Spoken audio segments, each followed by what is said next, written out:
In a scene described by one investigator as reminiscent of a weird religious rite, 5 persons, including actress Sharon Tate, were found dead at the home of Miss Tate and her husband, screen director Roman Polanski.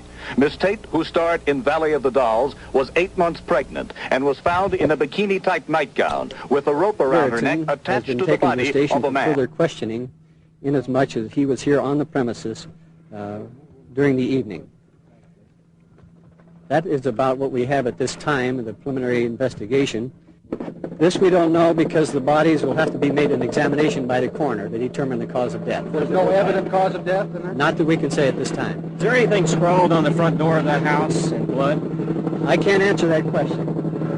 Where were the bodies found? All in one room? No. 2 of the bodies were found inside the house, 1 in the vehicle, and 2 on the front lawn. Were there any hangings or anything about that?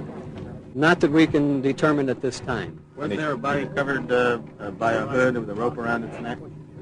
These are things that I can't give you too much information on at this time until the scientific investigation personnel make their full Was there any evaluation. evidence of drugs there anywhere? On the property? Not that I saw any drugs at all. Did any neighbors report any noise, Lieutenant? I'm sorry. Did any neighbors report any noise in the area, any shots or things of that nature? The neighborhood is being canvassed at this time. We do not have a report back. Was there a party or what was going on last night? Do you have any idea? We have no idea. This is what we're trying to determine. At this point, you must realize that we only have tentative and very meager amount of information. Found in the front room. I mean, what was she wearing? And we understand she was pregnant. Is that correct? Yes, she is pregnant, but I'm not going to discuss how the body was found or anything because these are things until the investigation progresses further. Were the bodies badly mutilated? This I'd rather not discuss. Lieutenant, can you tell us anything at all about why all these wires above us here have chopped? Does this have anything to do with it? We don't know, but of course this is being considered in the evaluation of all the facts concerned. Do you have any kind of an idea who might have done it? Do you have any kind of APBs out, any suspects at all? No. The only person we have at this time is Mr. Garrettson, whom we are questioning because he was on the premises this morning when the maid arrived. What did it say when you arrived, sir?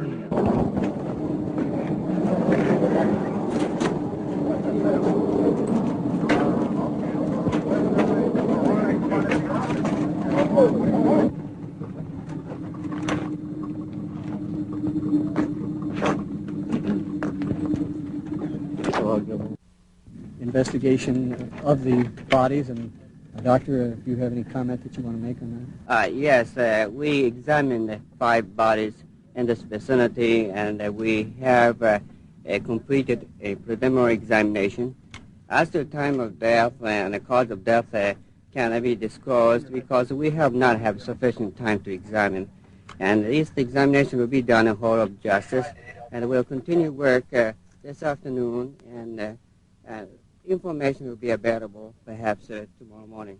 Can't say gunshots before then, or stab wounds, or what? Gun or knife? Well, these are various wounds that we will not be able to tell for sure, and for the purpose of investigation, we felt that a detailed examination is warranted before disclosure of the type of wound. Isn't that unusual? It is unusual in a sense, however, it is necessary. Doctor, how were the bodies in the house lying? Was there a rope passed between them or a rope around their neck? Well, I think we would like to conduct a further investigation before we can disclose. You can't tell us anything at all about where the bodies were found, what positions they were in, how they were clothed? I think this, that we are cooperating with the police department. We thought this such information, revealing this information now might tip off a suspect, or... Well, the reason being is our investigation is just not complete. Is there a possibility of a suicide in there at all among the group? This, again, will depend upon Dr. Noguchi's findings. Were any weapons found beside any of the bodies? No weapons were found. Any drugs found since your further investigation? No drugs. Has the houseboy been booked on suspicion of murder? Yes. That's only tentative, though. Just a brief rundown for all of us in general. I know you're limited in what you can say, but just a brief rundown of what you are at liberty to say. What's occurred?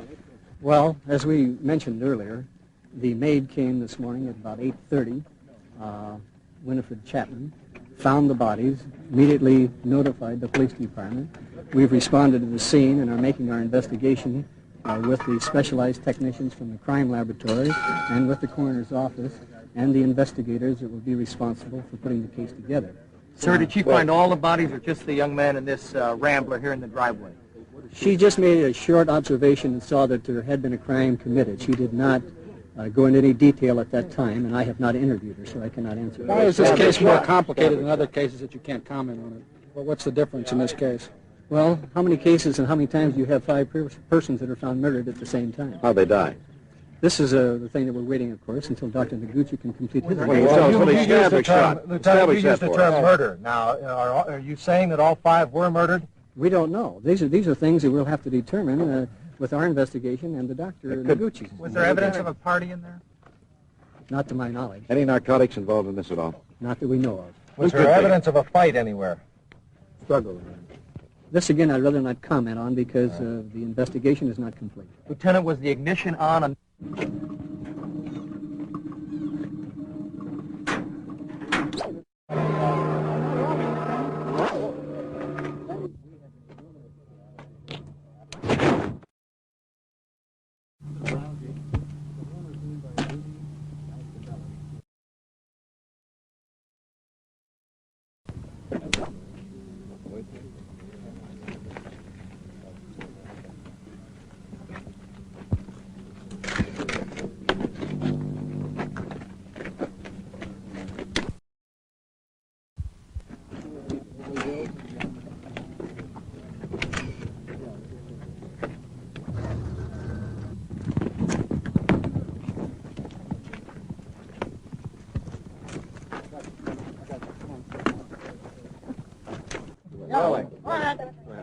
At 8:30, Lieutenant Nada. At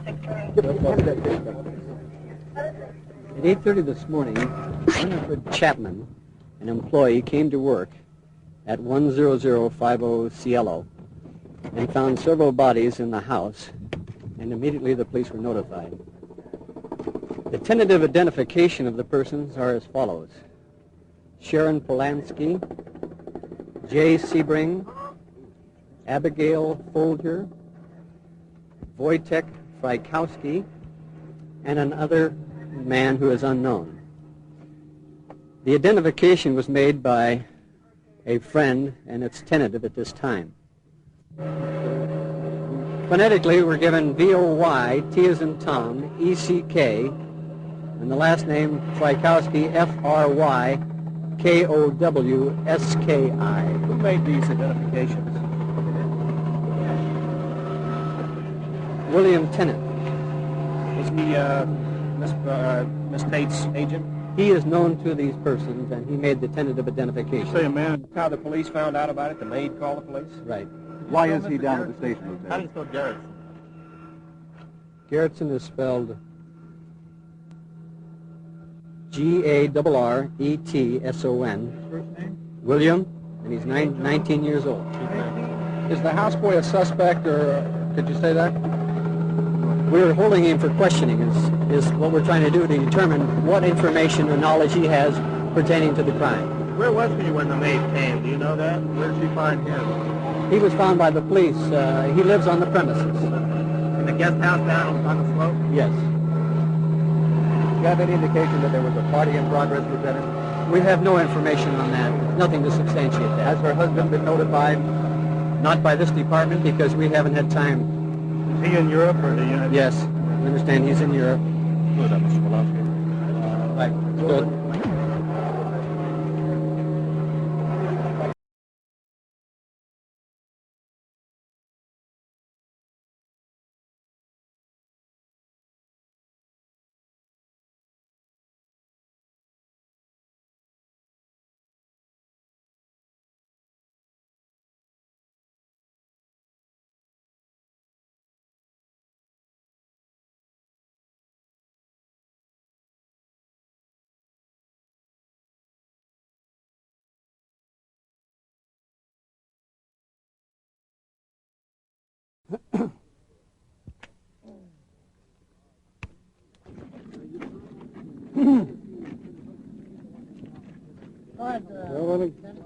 Where's the ball in it?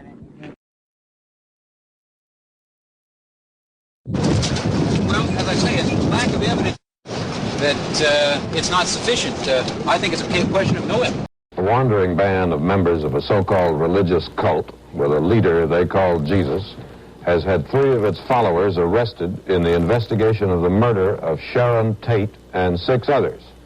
Those arrested are 2 women and 1 man, and the Los Angeles police said they would ask murder indictments against several others. 5 women are being held as material witnesses.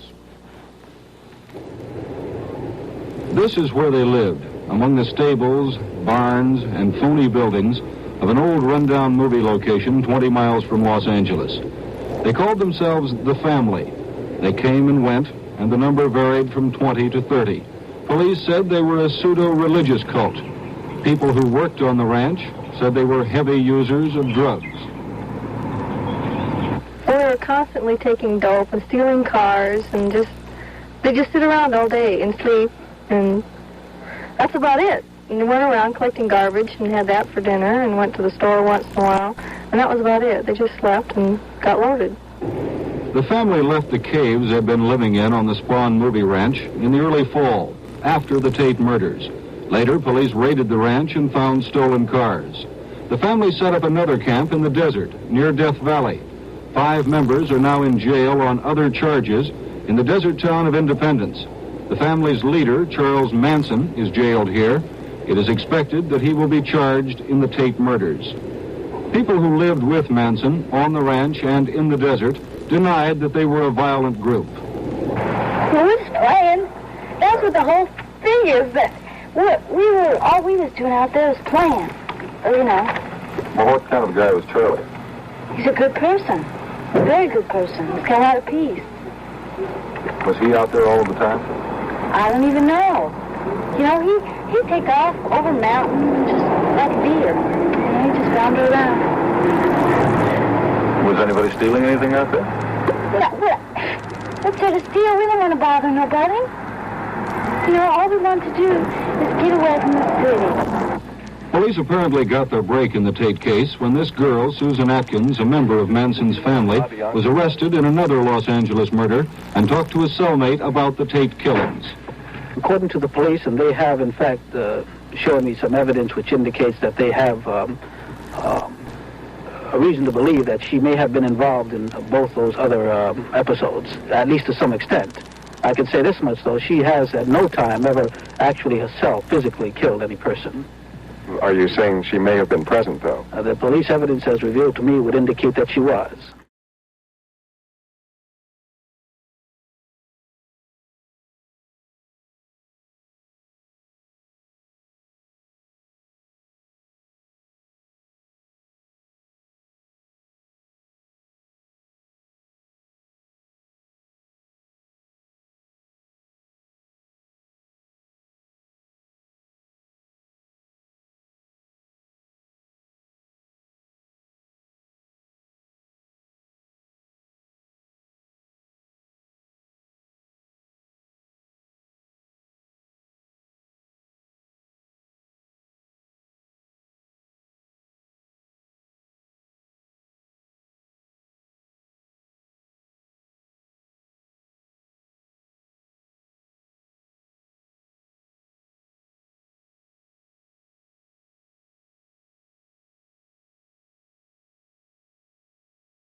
Hey, smile, you're on TV.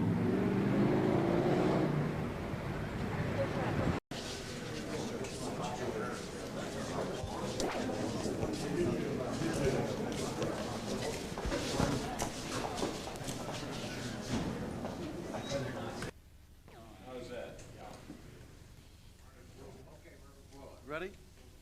Mr. Krenwinkel, do you feel that what you've told the jury here today will help in your daughter's behalf? It is my hope that it will, yes. What do you hope to do? Do you hope to save her life? Is that your reason for coming today? Keep the mics down a little bit. down. What else would I? Inclination whatsoever to enjoy the things or be affiliated with that type of a existence. Now you've been visiting her once a week. Was affiliated with Charles Manson. Well, a short time after she left. What was your reaction? I said that in court. What was your reaction to her affiliation with him? Well, I didn't know anything about Mr. Manson at that time. Did drugs have anything to play in the affair, Mr. Crenwick? Well, it is my thought that it did. I have no way to prove that. How could her father have foreseen that? Well, having known her for a period of 19 years, I think it's a different personality today. And there has to be something that influences a person to change a basic personality. Well, you said she had a very strong religious background. Yeah. Where and why do you think she rejected that and went wrong? I don't know that she has rejected it. Do you still feel that she strongly believes in the church? I do. Was she in favor of your testifying here today? This I don't know. Did you communicate with her about testifying here today? No. 3 years, it hasn't been very close. I hadn't seen her since September of 1967. How was it up till then? Very close. Pat and I had done a great deal of traveling together. Why is it when she left her work that she didn't come and counsel with you about leaving so abruptly? Well, that's a very good question, but I couldn't answer it because I don't know. Can you describe your feelings for us coming into court here at the murder trial of your own daughter? No. Sir, do you remember what that passage was in the Bible that she received the plaque for? No, I don't. Mr. Krenwinkel, looking at other families, you've described a very normal daughter with a very normal childhood. You said in court. What could you tell someone else with a very normal daughter with a very normal childhood? How can you tell them to avert something that has happened like that has happened to Patricia?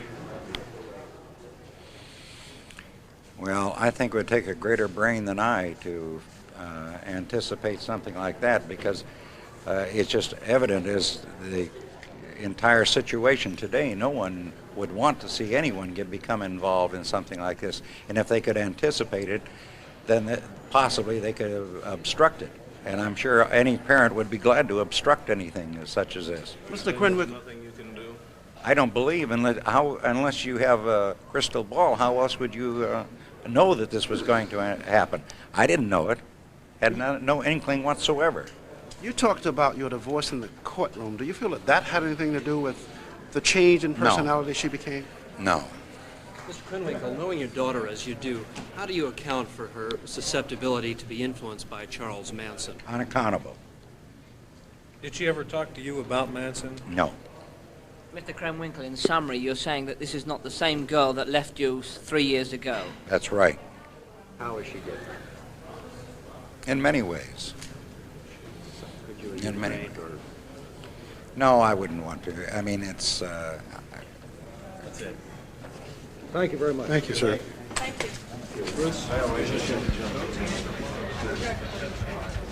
Okay, gentlemen, any interviews take place outside the doorway here. Thank you.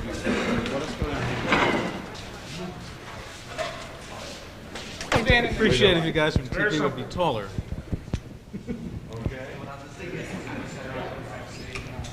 Mrs. Ready? All set. Mrs. Krenwinkel, was this the first time you've been to this courtroom during the trial? Yes, it is. Can you tell us why you came today? I came to let the people know that about my daughter, what she was like, and how much we love her, and stand by her through her trouble. What was your daughter like, Mrs. Krenwinkel? For every cause, from a small child, she worked for them. Did she ever talk about what she wanted to do in life? Oh, yes. I said she wanted to be a teacher. And because she loved children, she wanted to teach. That's what she was going to go for, a teaching degree at college. Has she talked to you about this ordeal, Mrs. Krenwinkel? She has not said a thing to me. In court, you described a change in Patricia when she brought some friends in. Could you describe that for us? Yes. She was like a stranger to me, in other words. She was a guest in my house instead of it being her house or our house. She came in like the rest, and there was always someone with her as if it were planned that way. When I tried to get her to come in with me, she to be alone and talk with me, she'd say, "Oh, I can't. I have something to do with so-and-so," and that was it. Mrs. Krenwinkel, were you ever given the opportunity to talk with your daughter about what you saw as a change in her personality?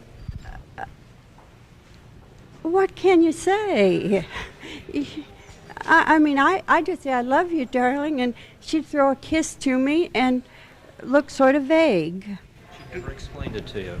She has never explained it to me. Do you have some explanation for the change? Well, you're being influenced by Charles Manson, sir.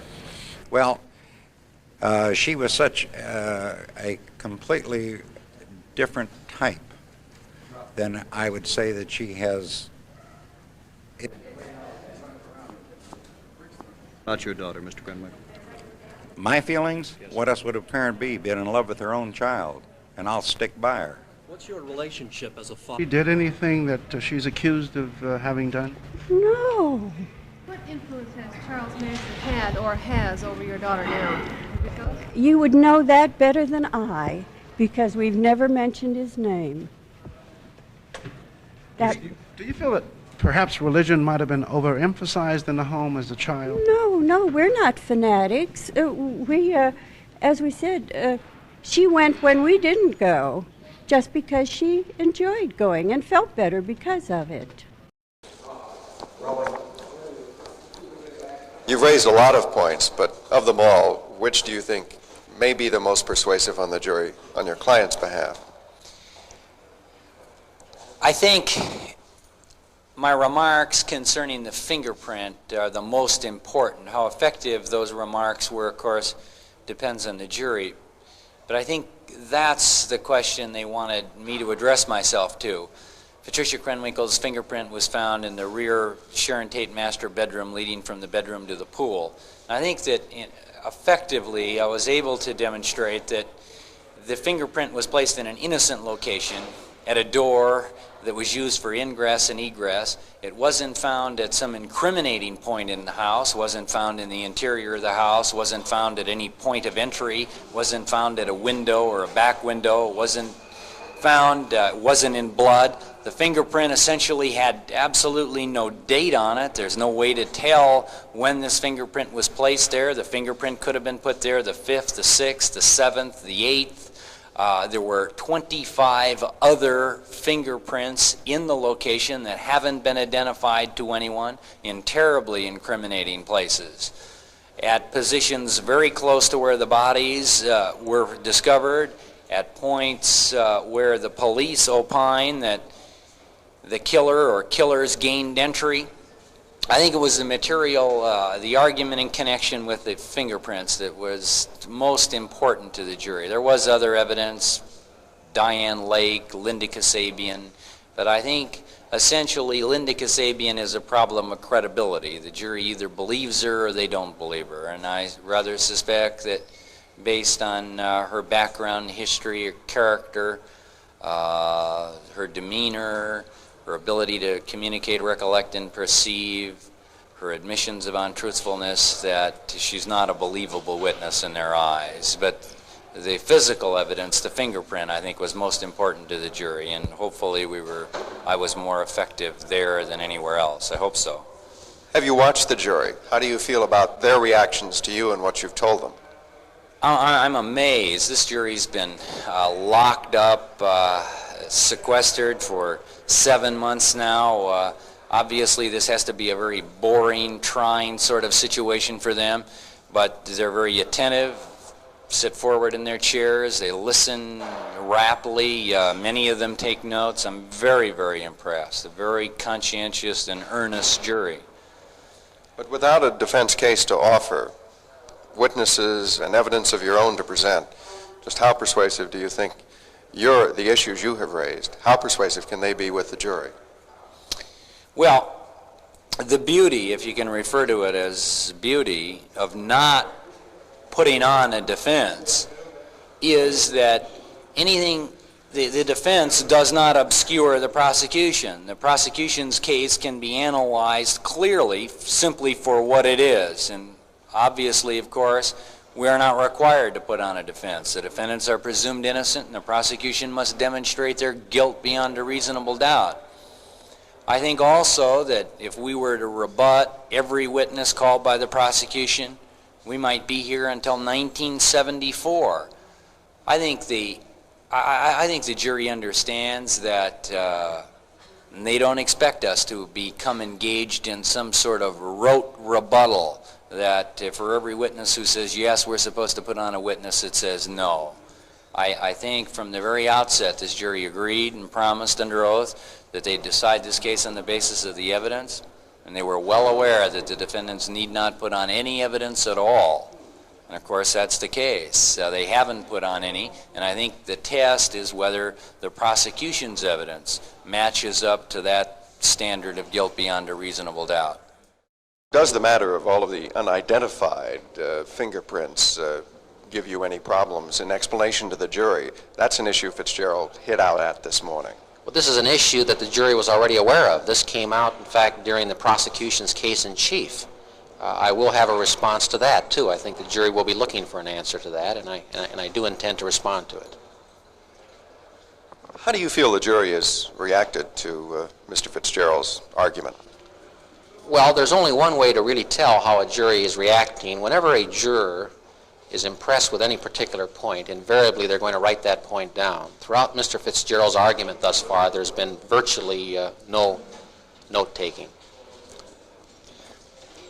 Could a defense case be in any way persuasive on the jury without a case, that is, without the offering of witnesses or testimony, with just the presentation of an argument? Well, the defense can always argue, of course, that they do not have a burden to put on a defense, and if the prosecution hasn't proved their case, there's no need for them to put on a defense. This apparently is the tack that they're taking during this trial. Whether the jury will buy that or not would just be speculation on my part. Mr. Fitzgerald has raised a number of individual points. It is a safe guess that the other attorneys will as well. Do you intend in your rebuttal to answer all of those points individually? No, if I did that, Stan, I'd probably be there for about a week or so. I'm only going to respond to those points which, in my estimation, the jury wants an answer to. If I feel that the point is frivolous and they're not concerned with it, I'm certainly not going to take up the jury's time. How long do you think that'll take? My final summation, as I estimate it now, should take between 2 and 2.5 days. When do you think the jury will get the case? I would assume perhaps next Thursday or Friday. A year ago this weekend, Los Angeles and the country were shocked to learn of a grisly trail of murders which included the death of the actress Sharon Tate. The case has since become a bizarre national and international sensation, attracting the attention of everyone from President Nixon to the curious people who sit in the courtroom where the case is being heard. A year ago tonight, someone cut the telephone wires leading from this pole, then climbed this fence, and killed Sharon Tate and 4 other people. Now there is barbed wire atop the fence that wasn't there then. The new tenants have a dangerous dog. Since the house can't be seen from the road, the neighborhood is quiet. It does not attract morbid sightseers. Instead, people who are curious about the Tate murders go to the Los Angeles Hall of Justice, where they wait in long lines for the chance to witness the trial of Charles Manson and the 3 girls accused of the 5 killings. Some people are so interested that they get to the courthouse at 4 a.m., 6 hours before the court convenes each day. Most of them are young. Some travel hundreds of miles, and many of them come here because they want to see for themselves what Charles Manson and his girl followers are really like. I'd like to see whether what I read in the papers about it and what I see is the same thing. What do you mean? Well, I hear about all these things that are happening in there, and I'm not so sure that they're true, so I want to see. Yeah, everybody's making a farce, the lawyers, the DA, you know, it's really absurd. And you're willing to sit 3 hours or so to to go in and watch them do this? Yeah, I have nothing better to do. It keeps me off the streets. One by one, the spectators are allowed into the courtroom until the 15 seats allotted to the public are filled. Once in the courtroom, the spectators must not chew gum. They must sit in their assigned seats. Even when newsmen and others in the court leave during a recess, the spectators must sit there or lose their place. The interest in this trial has been created by the 60 reporters who cover it. Each recess, they rush from their assigned seats in the courtroom to their newly installed telephones across the hall to tell the world the latest happening. Lawyers who had never been heard of before are now heard of because of this trial. Because of his television exposure, defense attorney Paul Fitzgerald is now asked in restaurants for his autograph. Something else this trial has done is gather together again those members of Manson's family who are not in jail. They congregate in the courthouse almost daily. They dance through the hallways, telling all who will listen that the defendants are innocent, and that when the trial is over, they'll all go back to the desert and live off the land. The world is getting crazy. Don Oliver, NBC News, Los Angeles. In St. Louis this weekend, other courtrooms are being discussed. The American Bar Association is holding its annual convention there, and a lot of the delegates and some of the speakers are discussing the question of behavior in courtrooms. Recently, a number of defendants and some lawyers, believing they can't get justice in a court, have resorted to rude courtroom behavior, bad manners. And the question is, under these circumstances, is justice possible? The topic dominating